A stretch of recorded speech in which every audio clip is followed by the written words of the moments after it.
أعوذ بالله من الشيطان الرجيم. بسم الله الرحمن الرحيم. الحمد لله الذي أنزل على عبده الكتاب ولم يجعل له عوجا قيما لينذر بأسا شديدا من لدنه ويبشر المؤمنين الذين يعملون الصالحات أن لهم أجرا حسنا ماكثين فيه أبدا وينذر الذين قالوا اتخذ الله ولدا ما لهم به من علم ولا لآبائهم كبرت كلمة تخرج من أفواههم إن يقولون إلا كذبا فلعلك باخع نفسك على آثارهم إن لم يؤمنوا بهذا الحديث أسفا إنا جعلنا ما على الأرض زينة لها لنبلوهم أيهم أحسن عملا وإنا لجاعلون ما عليها صعيدا جرزا أم حسبت أن أصحاب الكهف والرقيم كانوا من آياتنا عجبا إذ أوى الفتية إلى الكهف فقالوا ربنا آتنا من لدنك رحمة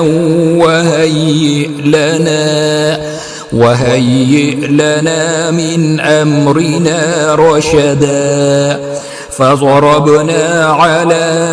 آذانهم في الكهف سنين عددا ثم بعثناهم لنعلم أي الحزبين أحصى لما لبثوا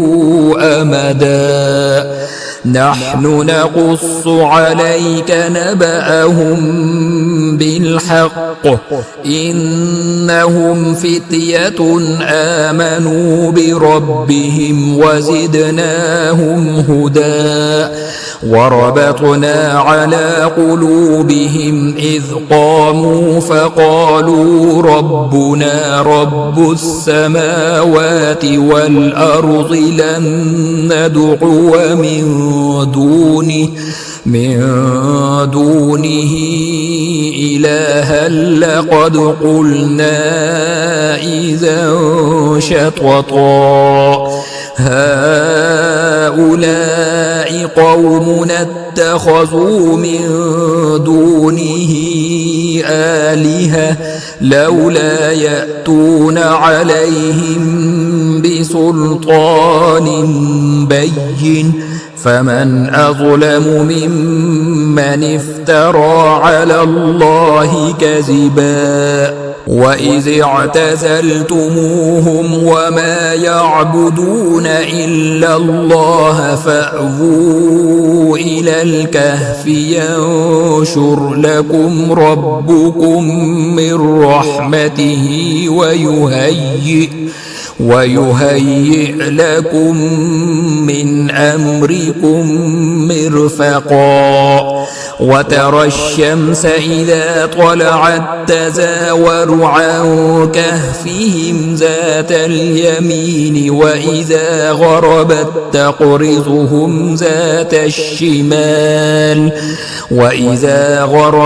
تقرضهم ذات الشمال وهم في فجوة منه ذلك من آيات الله من يهد الله فهو المهتد ومن يضلل فلن تجد له وليا مرشدا وتحسبهم أيقاظا وهم رقود ونقلبهم ذات اليمين وذات الشمال وكلبهم باسط ذراعيه بالوصيد لو اطلعت عليهم لوليت منهم فرارا ولملئت منهم رعبا وكذلك بعثناهم ليتساءلوا بينهم قال قائل منهم كم لبثتم قالوا لبثنا يوما أو بعض يوم قالوا ربكم أعلم بما لبثتم فابعثوا أحدكم بورقكم هذه إلى المدينة فلينظر أيها أزكى طعاما فليأتكم برزق منه وليتلطف ولا يشعرن بكم أحدا إنهم إن يظهروا عليكم يرجموكم أو يعيدوكم في ملتهم ولن تفلحوا إذا أبدا وكذلك أعسرنا عليهم ليعلموا أن وعد الله حق وأن الساعة لا ريب فيها إذ يتنازعون بينهم أمرهم فقالوا بنوا عليهم بنيانا ربهم أعلم بهم قال الذين غلبوا على أمرهم لنتخذن عليهم مسجدا سيقولون ثلاثة رابعهم كلبهم ويقولون خمسة سادسهم كلبهم رجما بالغيب ويقولون سبعة وثامنهم كلبهم قل ربي أعلم بعدتهم ما يعلمهم إلا قليل فلا تمار فيهم إلا مراء ظاهرا ولا تستفت فيهم منهم أحدا ولا تقولن لشيء إني فاعل ذلك غدا إلا أن يشاء الله واذكر ربك إذا نسيت وقل عسى أن يهديني ربي لأقرب من هذا رشدا ولبثوا في كهفهم 300 سنين وازدادوا 9 قل الله أعلم بما لبثوا له غيب السماوات والأرض أبصر به وأسمع ما لهم من دونه من ولي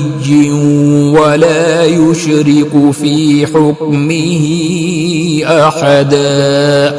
واتل ما أوحي إليك من كتاب ربك لا مبدل لكلماته ولن تجد من دونه ملتحدا واصبر نفسك مع الذين يدعون ربهم بالغداة والعشي يريدون وجهه ولا تعد عيناك عنهم تريد زينة الحياة الدنيا ولا تطع من أغفلنا قلبه عن ذكرنا واتبع هواه وكان أمره فرطا وقل الحق من ربكم فمن شاء فليؤمن ومن شاء فليكفر إنا أعتدنا للظالمين نارا أحاط بهم سرادقها وإن يستغيثوا يغاثوا بماء كالمهل يشفي الوجوه بئس الشراب وساءت مرتفقا إن الذين آمنوا وعملوا الصالحات إنا لا نضيع أجر من أحسن عملا أولئك لهم جنات عدن تجري من تحتهم الأنهار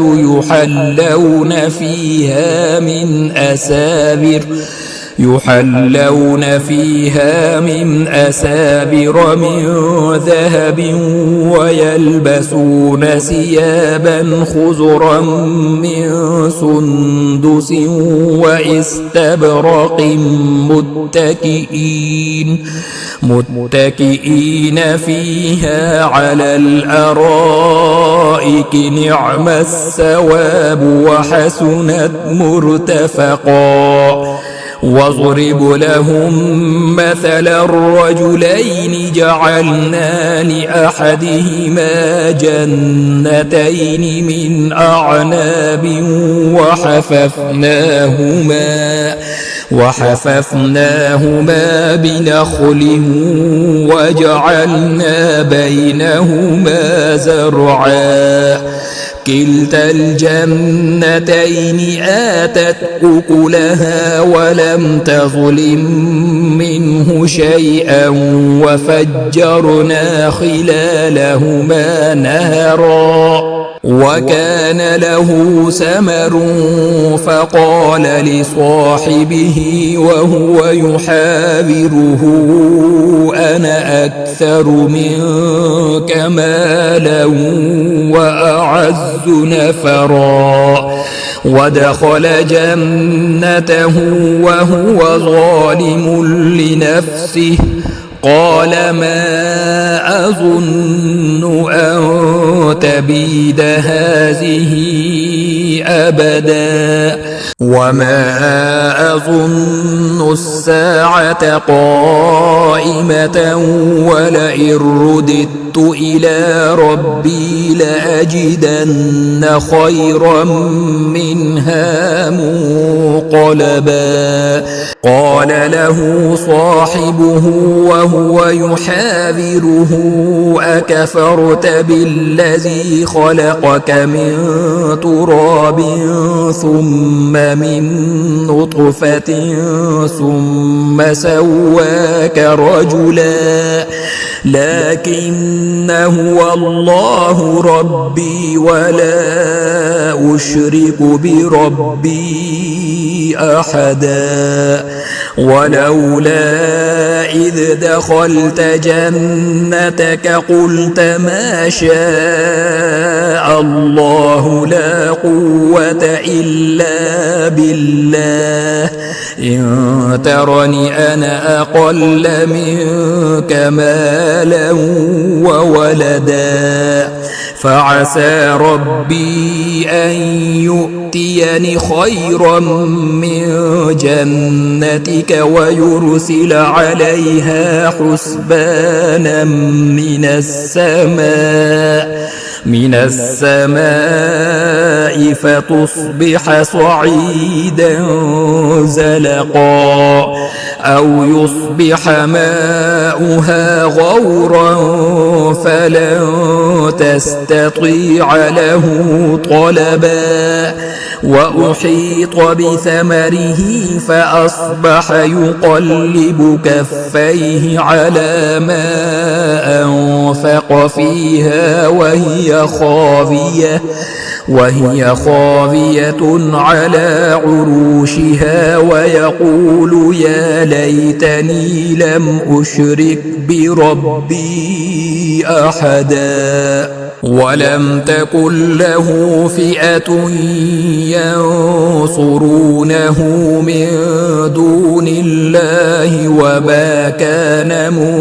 منتصرا هنالك الولاية لله الحق هو خير ثوابا وخير عقبا واضرب لهم مثل الحياة الدنيا كماء أنزلناه من السماء فاختلط به نبات الأرض فأصبح هشيما تذروه الرياح وكان الله على كل شيء مقتدرا المال والبنون زينة الحياة الدنيا والباقيات الصالحات خير عند ربك ثوابا وخير أملا ويوم نسير الجبال وترى الأرض بارزة وحشرناهم فلم نغادر منهم أحدا وعرضوا على ربك صفا لقد جئتمونا كما خلقناكم أول مرة بل زعمتم أن لن نجعل لكم موعدا ووضع الكتاب فترى المجرمين مشفقين مما فيه ويقولون يا ويلتنا ما لهذا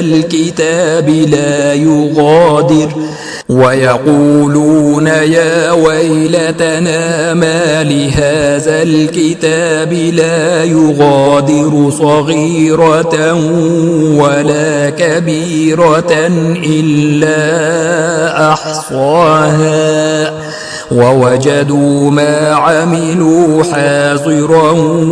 ولا يظلم ربك أحدا وإذ قلنا للملائكة اسجدوا لآدم فسجدوا إلا إبليس كان من الجن ففسق عن أمر ربه أفتتخذونه وذريته أولياء من دوني وهم لكم عدو بئس للظالمين بدلا ما أشهدتهم خلق السماوات والأرض ولا خلق أنفسهم وما كنت متخذ المضلين عضدا ويوم يقول نادوا شركائي الذين زعمتم فدعوهم فلم يستجيبوا لهم وجعلنا بينهم موبقا ورأى المجرمون النار فظنوا أنهم مواقعوها ولم يجدوا عنها مصرفا ولقد صرفنا في هذا القرآن للناس من كل مثل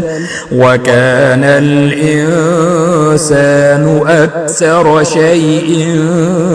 جدلا وما منع الناس أن يؤمنوا إذ جاءهم الهدى ويستغفروا ربهم إلا أن تأتيهم سنة الأولين أو يأتيهم العذاب قبلا وما نرسل المرسلين إلا مبشرين ومنذرين ويجادل الذين كفروا بالباطل ليدحضوا به الحق واتخذوا آياتي وما أنذروا هزوا ومن أظلم ممن ذكر بآيات ربه فأعرض عنها ونسي ما قدمت يداه إنا جعلنا على قلوبهم أكنة أن يفقهوه وفي آذانهم وقرا وإن تدعهم إلى الهدى فلن يهتدوا إذا أبدا وربك الغفور ذو الرحمة لو يؤاخذهم بما كسبوا لعجل لهم العذاب بل لهم موعد لن يجدوا من دونه موئلا وتلك القرى أهلكناهم لما ظلموا وجعلنا لمهلكهم موعدا وإذ قال موسى لفتاه لا أبرح حتى أبلغ مجمع البحرين أو أمضي حقبا فلما بلغا مجمع بينهما نسيا حوتهما فاتخذ سبيله في البحر سربا فلما جاوزا قال لفتاه آتنا غداءنا لقد لقينا من سفرنا هذا نصبا قال أرأيت إذ أوينا إلى الصخرة فإني نسيت الحوت وما أنسانيه إلا الشيطان أن أذكره واتخذ سبيله في البحر عجبا قال ذلك ما كنا نبغي فارتدا على آثارهما قصصا فوجدا عبدا من عبادنا آتيناه رحمة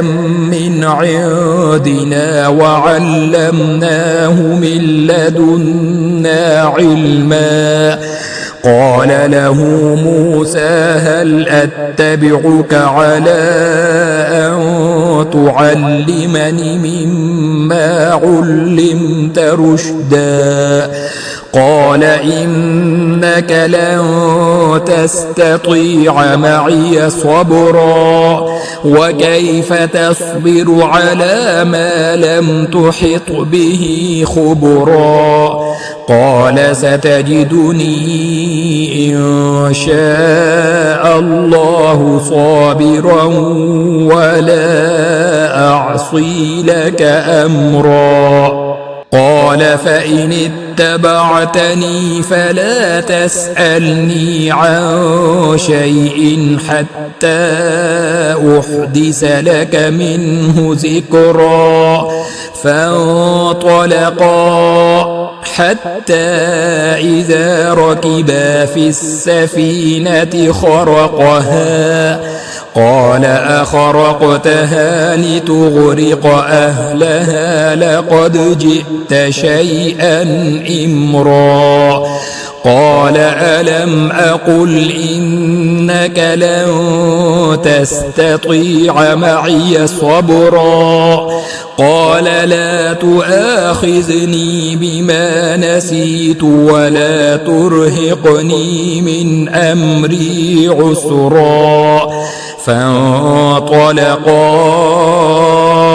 حتى إذا لقيا غلاما فقتله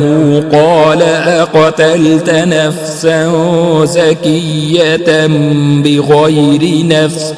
لقد جئت شيئا نكرا. قال ألم أقل لك إنك لن تستطيع معي صبرا. قال إن سألتك عن شيء بعدها فلا تصاحبني قد بلغت من لدني عذرا. فانطلقا حتى إذا أتيا أهل قرية استطعما أهلها فأبوا أن يضيفوهما فوجدا فيها جدارا يريد أن ينقض فأقامه. قال لو شئت لاتخذت عليه أجرا. قال هذا فراق بيني وبينك سأنبئك بتأويل ما لم تستطع عليه صبرا. أما السفينة فكانت لمساكين يعملون في البحر فأردت أن أعيبها وكان وراءهم ملك يأخذ كل سفينة غصبا. وأما الغلام فكان أبواه مؤمنين فخشينا أن يرهقهما طغيانا وكفرا فأردنا أن يبدلهما ربهما خيرا منه زكاة وأقرب رحما. وأما الجدار فكان لغلامين يتيمين في المدينة وكان تحته كنز لهما وكان أبوهما صالحا فأراد ربك أن يبلغا أشدهما ويستخرجا كنزهما رحمة من ربك وما فعلته عن أمري ذلك تأويل ما لم تسطع عليه صبرا. ويسألونك عن ذي القرنين قل سأتلو عليكم منه ذكرا. إنا مكنا له في الأرض وآتيناه من كل شيء سببا فأتبع سببا حتى إذا بلغ مغرب الشمس وجدها تغرب في عين حمئة ووجد عندها قوما قلنا يا ذا القرنين إما أن تعذب وإما أن تتخذ فيهم حسنا قال أما من ظلم فسوف نعذبه ثم يرد إلى ربه فيعذبه عذابا نكرا وأما من آمن وعمل صالحا فله جزاء الحسنى